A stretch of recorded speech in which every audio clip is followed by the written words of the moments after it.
नमस्कार आपण मानक मोर यूट्यूब चैनल हेनाKar'skitchen को स्वागत। मु आज नहीं आसी आपण मानक बासी पखाड़ आंबिड़ी तोड़ाणी आ उषुना भातर पेजरे तैयारी कांजी रेसिपी। बहुत लोकों को ये सहज रेसिपी खाइबा को तो भल लगी थाए किंतु बनई पारती ना। एमती बहुत लोक कांजी रेसिपी विषय जानती ही नहीं, खास कर सहर मानक रोकवा किसी लोक कांजी रेसिपी विषय जानती ही नहीं। से आपण मानक मोर गोटे अनुरोध, वीडियो को टिके हेले भी स्किप करंतुनी, संपूर्ण भाव वीडियो को देखंतु। देरी न करी चलंतु आरंभ करिबा आज रेसिपी।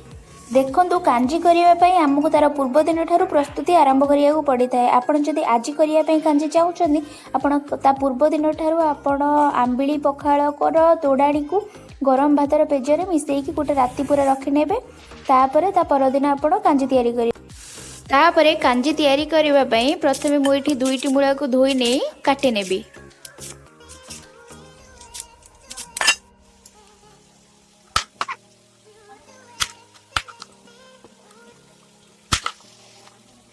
देखंतु आपण मध्य ठीक एहीपरि काटी नेबे।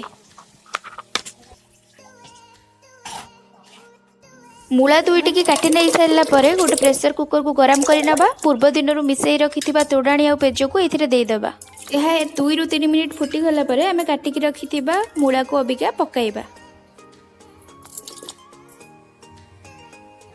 तापर एथिरे हाफ स्पून हळदी, हाफ स्पून लूण को पकाई प्रेसर कुकर दे 2टा सीटी आसिया पय छाडी दबा।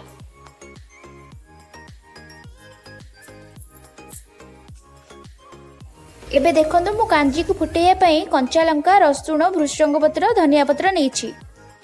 तापर आपण कौन करेंगे, गोटे पैन को गरम करने हाफ स्पून ऑयल ऐड करेंगे। तेल टिके ताती गला पर से फुटण को पकेइबा। फुटण टी हमर टिके फ्राए हो गला पर आमे से रसुण को छेचिकी पकेइबा। तापर से आमे कंचा लंका ऐड करिबा। तापर ताको आमे 2 ରୁ 3 मिनिट फ्राए करि नबा।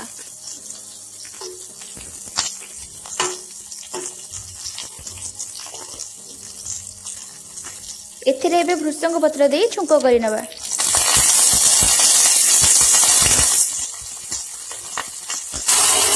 एबे एथिरे आमे प्रथमे सिजेकी रखिथिबा पेज और तोड़ाणी को ऐड करिबा।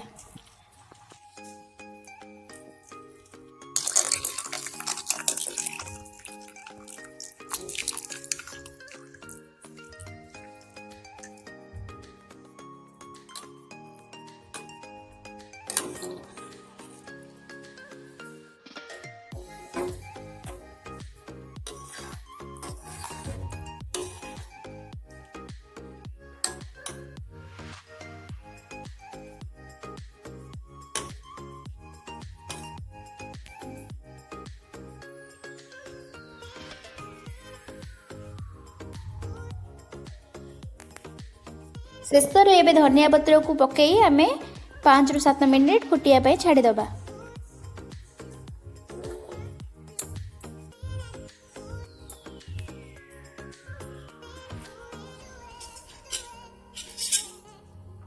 पाँच ରୁ 7 मिनिट हो जाइए। देखो एबे खाइबा को गर्मा गरम तोड़ाणी एवं पेजरू तैयारी सुपर टेस्टी कांजी प्रस्तुत हो जाइए। आ डेरी कहीं आपण मैंने निश्चिंत ये रेसिपी को घरे ट्राए करंतु। आपण मानकर एक्सपीरियंस कौन रहा मते कमेंट सेक्शन में जणांतु।